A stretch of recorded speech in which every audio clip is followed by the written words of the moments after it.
The show is brought to you by our generous patrons at patreon.com/FalloutLorecast. Robots Radio presents the Fallout Lorecast. Welcome to the Fallout Lorecast, a place for the Fallout community to come together to explore the boundaries of our knowledge about the world of Fallout.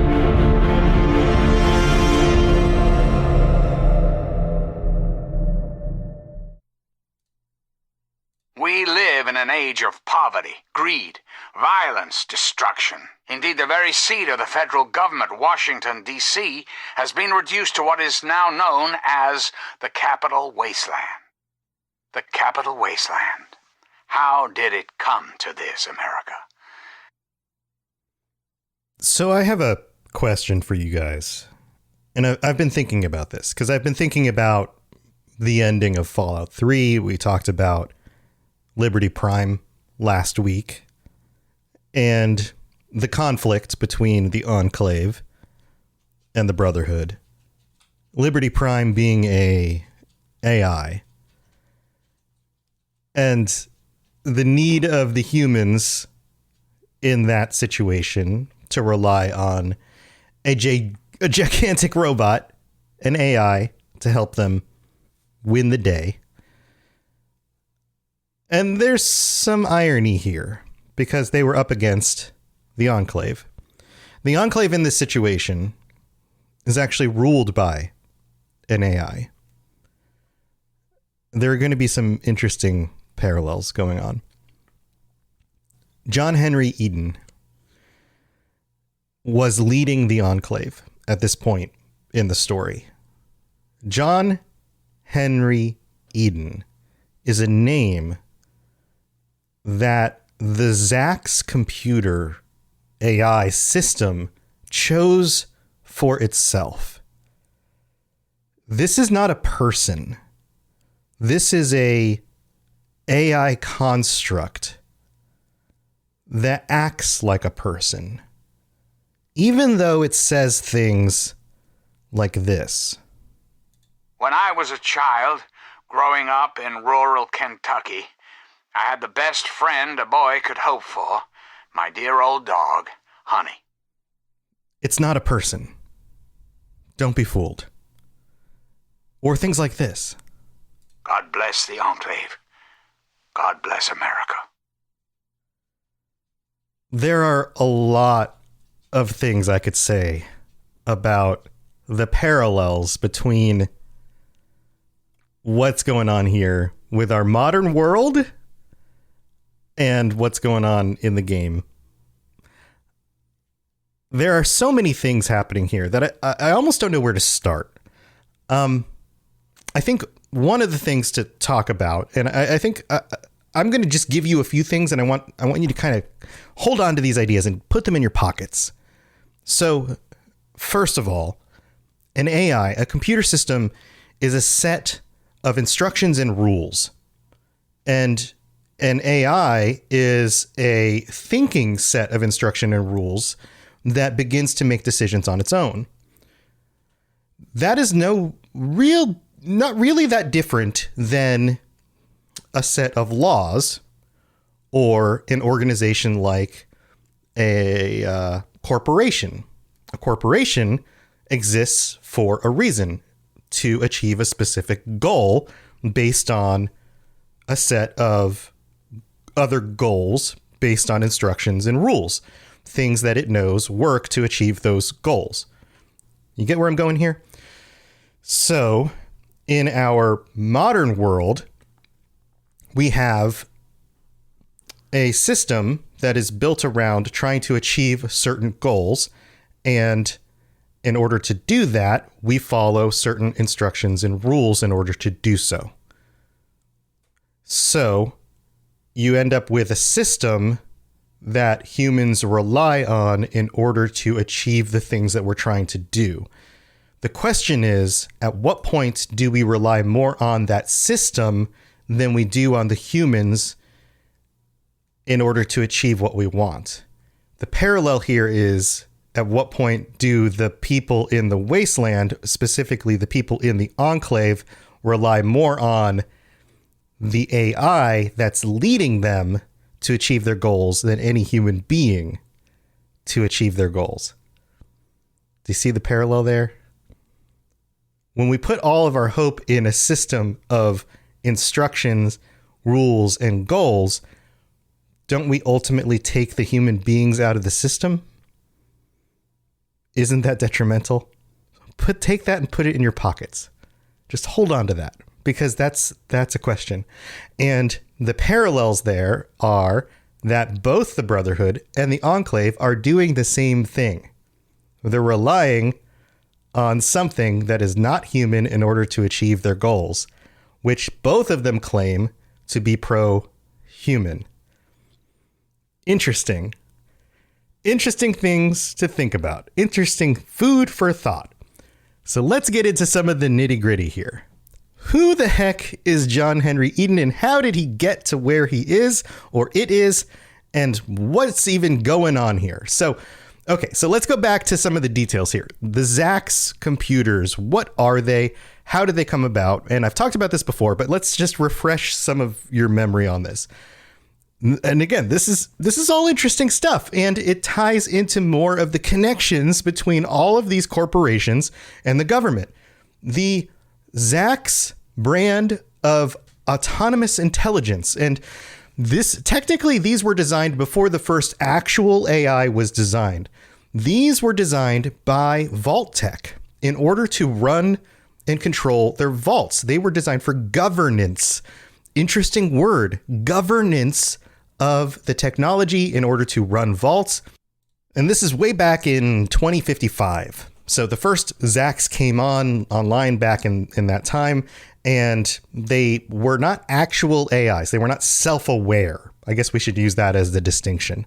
They were not self-aware, but they were complex enough to do a lot of tasks. They were useful for the people running the vaults to rely on, especially if things went bad with, say, the overseer, to keep the vaults running in the case that, say, human beings weren't able to be there.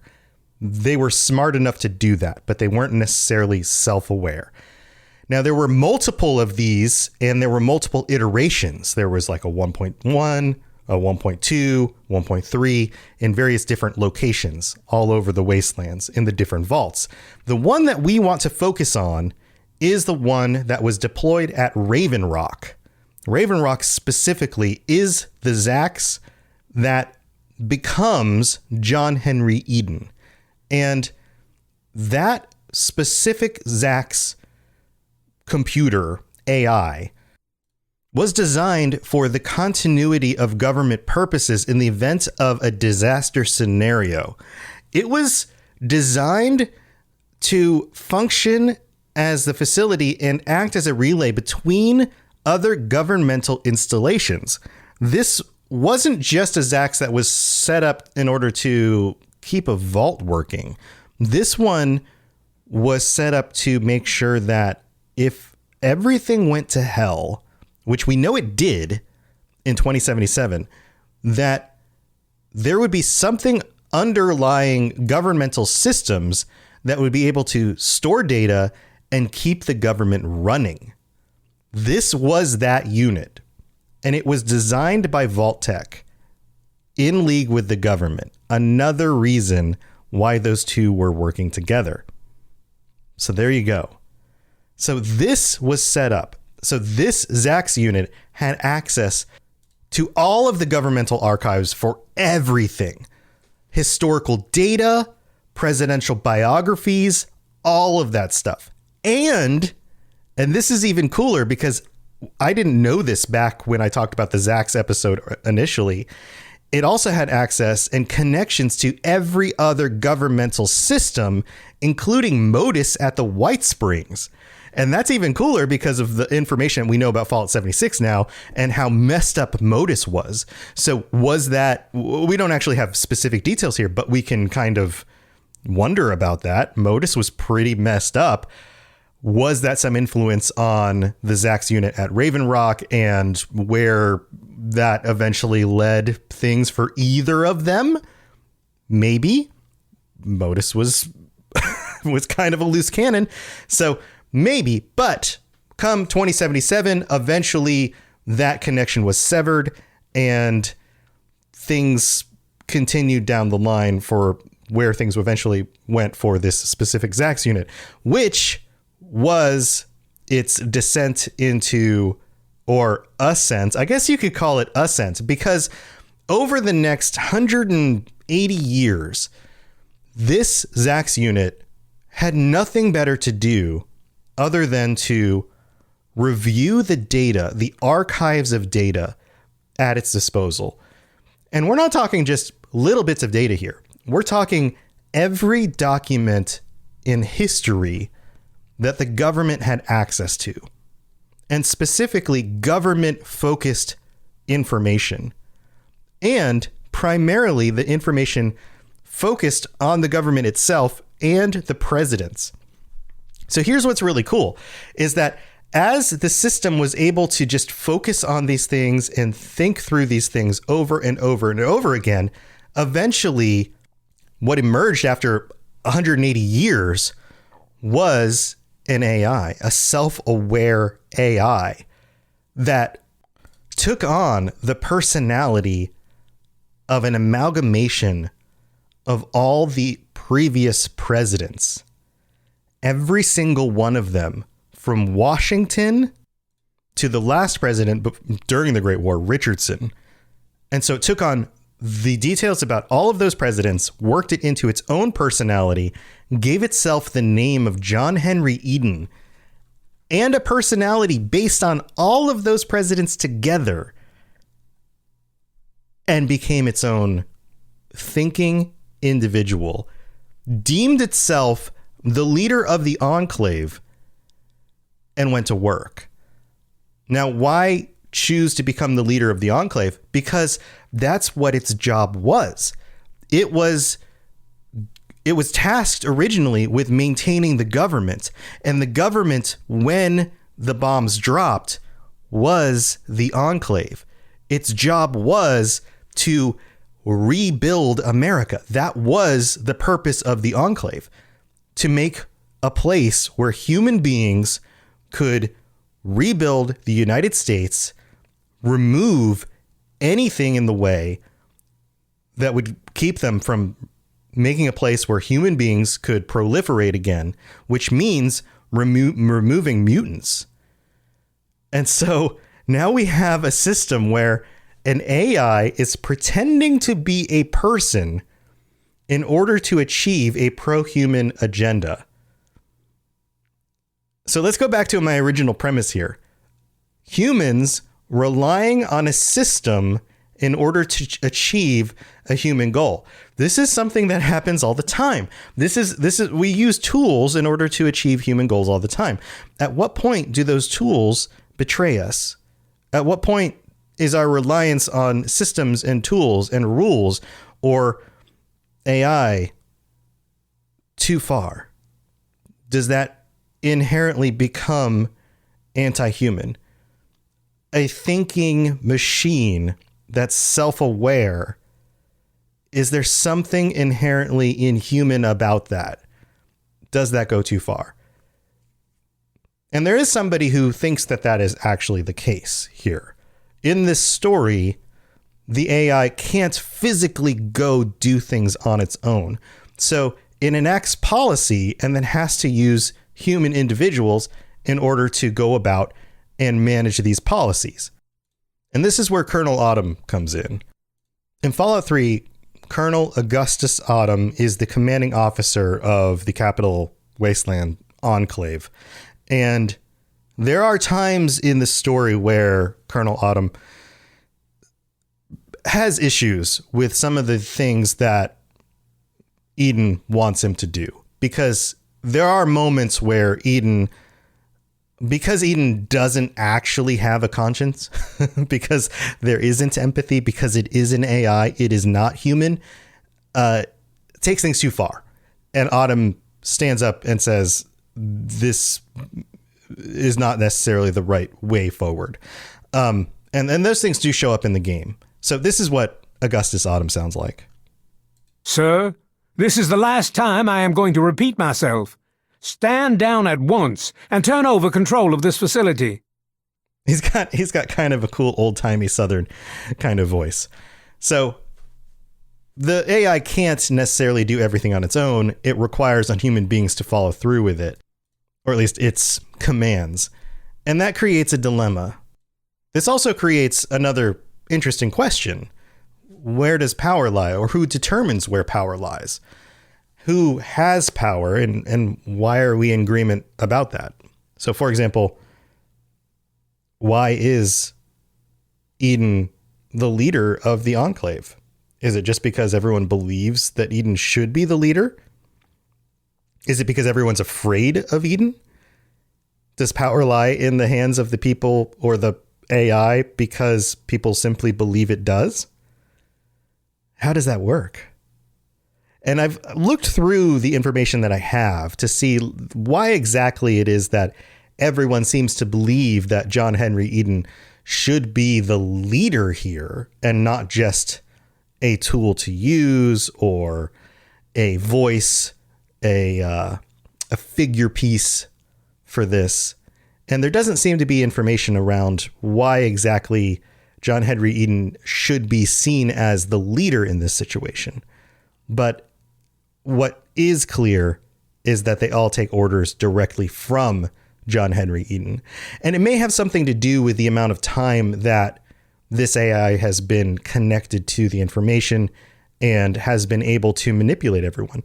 And it may also have to do with the fact that it actually sounds like a person, that it has been issuing commands for so long that maybe enough people don't even know that it's a computer.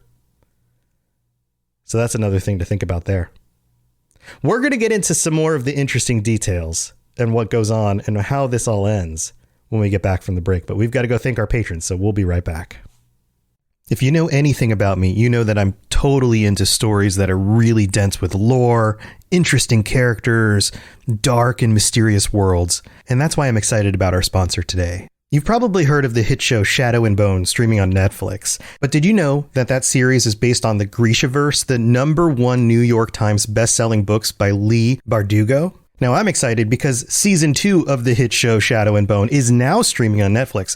But if you're interested like I am in exploring the universe more or just getting into a really solid fantasy world, then go check out the books. The Grishaverse is a lavish fantasy world in which science and magic collide. So if you haven't already, I recommend you get started with the book Six of Crows. Learn more about Alina Starkov's journey and enjoy a universe that Bustle calls the best magic universe since Harry Potter. To learn more, go to Grishaverse.com. That's GRISHAVERSE.com, or go pick up your copy of Six of Crows wherever books are sold.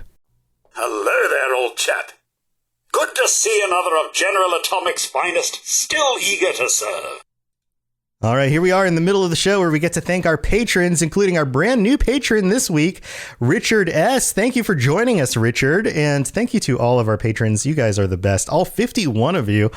Man, we have our patron chat episode coming up next week. We decided to push it just a day past the end of the month again because of the weird monthly scheduling and February being a short month. So we will be meeting on Tuesday the 1st, 9 p.m. Eastern, 6 p.m. Pacific. So come join us if you are a tier 4 patron. And I know that there are a bunch of you guys. So let me know if you're able to join us. We will be chatting, and we're going to have to still figure out what our topic will be. But let me know what you guys think and come join us on the Robots Radio Discord. And if you are not connected as a patron to the Discord yet, then please make sure that you do that. And if we've done anything, or if I've done anything on this show to help you get through your work days, your work weeks, your workouts, or your going to a wedding because your wife's cousin was getting married and you were worried that it was going to be lame, but it actually turned out kind of fun last night. then go to patreon.com/Fallout Lorecast and check out all the different tiers. And do remember that, like, you don't have to wait till get to the end of the series of episodes to sign up, because you get ad-free episodes. So you can even use it to catch up on all the other episodes without having to listen to ads and all that stuff. So ads and ad-free episodes and t-shirts and all sorts of things on there. So go check it out. And thank you to all of our patrons. This really does help me out, because this is my full-time job, and you guys even chipping in a few bucks really does add up and helps me to do this and keep this going. So I really do appreciate it. Also, a big help is leaving ratings and reviews on Apple Podcasts, and any new reviews in the future I will be reading out on the show, and also leaving a rating on Spotify. That helps as well. So that's all I got for the middle of the show. We're going to keep this short and move on with the rest of the episode. If you have any questions about Nuka World, I'd be delighted to answer them. So as things continue on with this whole scenario in Fallout 3, we end up with the big conflict here.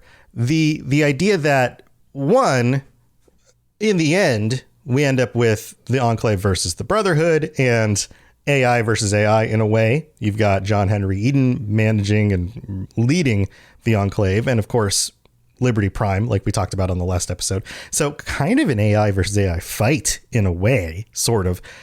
One controlling a bunch of human soldiers and another an AI on the battlefield, which is interesting. But then you also end up with the whole purifier conflict. This idea in Fallout 3 that, and this happens a lot in Fallout, and this is something I'm going to cover on a future episode, the use of the FEV virus as solution. And this is going to be its own episode altogether, but I just want to plant the seeds for this here. The FEV virus is one of the main problems in the Wasteland. The virus has caused so many issues with mutations, with the ghouls, the super mutants, a lot of the other creatures in the Wasteland. So many problems have come about from this. And the Enclave is trying to solve this.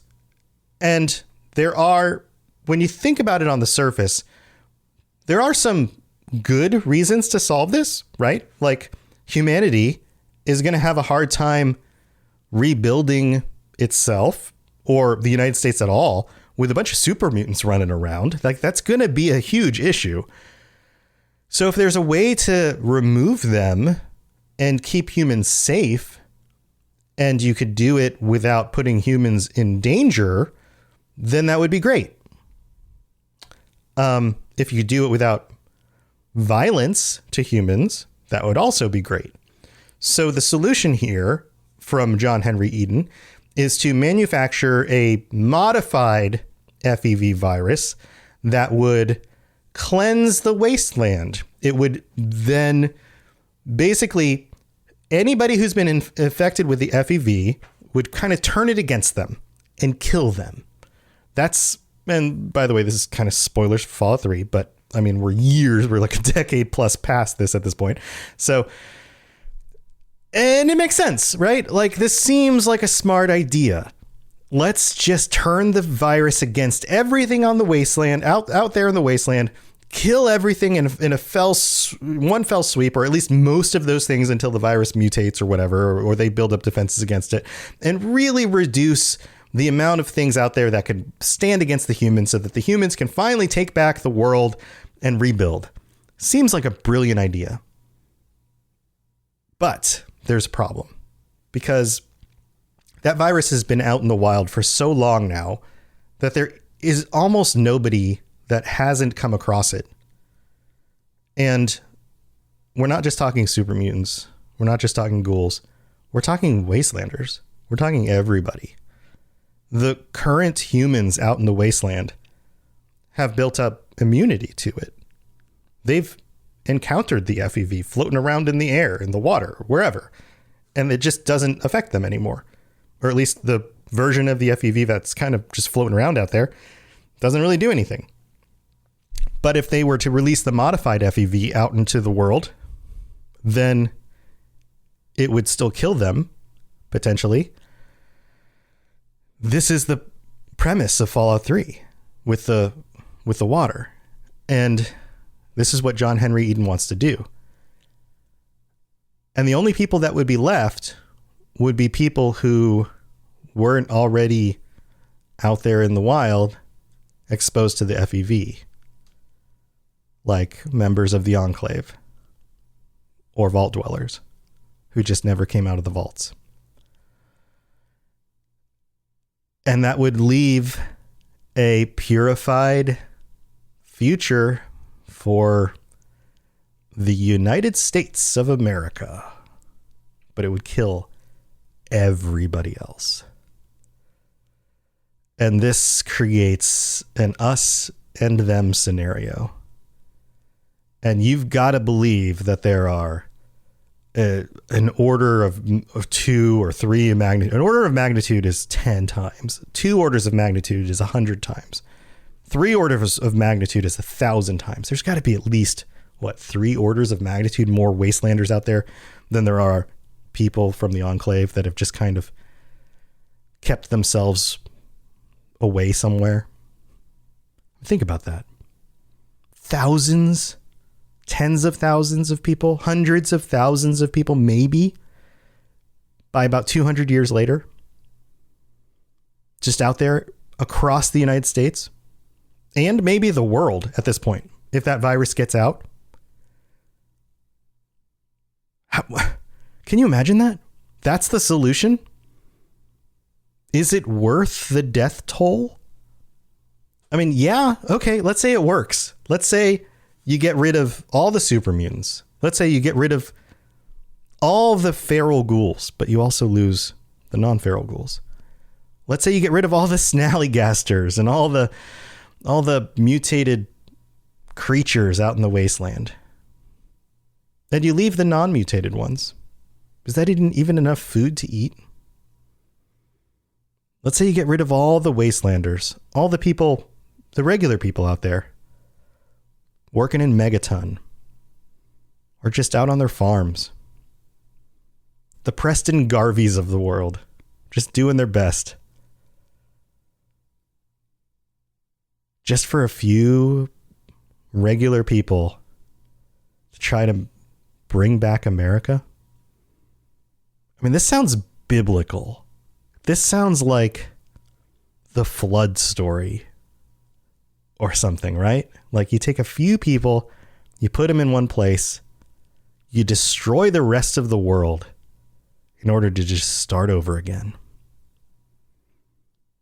Is that worth it? Can an AI make that decision about humans? If you were Colonel Autumn, would you go through with that? And really, when it comes down to it, it's a decision made by a system. It's a logical system. Yes. Will it achieve the goal? Theoretically, sure. Yeah, it will. It will cleanse the wasteland of all the stuff out there that would get in the way of humans rebuilding the world. Because eventually, sure, hundreds and hundreds of years later, maybe 1,000 years later, we could actually start to rebuild. But is it worth the death toll? Can you actually do it as a human? Is it the kind of thing that anybody with any amount of empathy could actually follow through with? Or is it just a mechanical answer to a problem? And this goes back to the original question I had at the beginning of the show. At what point do our systems, our tools, dictate answers to our problems that are no longer human answers? At what point does a system of rules and laws or a governmental system that is mostly at this point, I mean, and I don't want to get too political because I know a lot of our listeners don't like it, but here we'll just throw it out there. And I think everyone can probably see the truth in this, but most of our government is run by lobbying and big money and corporations. And a lot of big money and corporations are run by systems and laws, and not laws, but rules in order to make more money. Those kinds of systems and rules are not empathetic. They're based on other systems to make more money. And at what point do those systems no longer reflect humanity. And at what point does that just break down? And we no longer have humans running human systems for human problems to help people. And how is that any different than having John Henry Eden and AI make decisions for the future of the wasteland? Do you see the parallel there? And this is the question that I have. Like, and we're looking at a video game, and yeah, this is fantasy, but is it really that different? So, I don't know. In the end, the story ends with the Brotherhood crushing John Henry Eden. And either it's your character putting an end to it, and if you decide not to, there's a news blast that goes out by Three Dogs saying that good old Liberty Prime buried John Henry Eden underneath a bunch of rubble. And the assumption is that it's all broken and destroyed. But what if it's not? So that's it. That's how it all ends. So I want you to chew on that. Let me know what you think. In the end, can humans be run by systems? And I think most of you, when it's put in the terms of a computer, self-aware AI, we revolt against that idea. That feels wrong because it's too on the nose. It's too just like, oh, of course not. That's not a person. That person isn't making decisions. But when we put it in the perspective of people sitting on the boards of corporations, but the corporations don't have the ideals of humans, how is that even that different?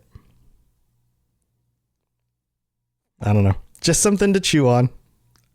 I'm not trying to get on my high horse. It's just one of those things that just occurs to me and makes me go, that's not that different from a computer AI making decisions.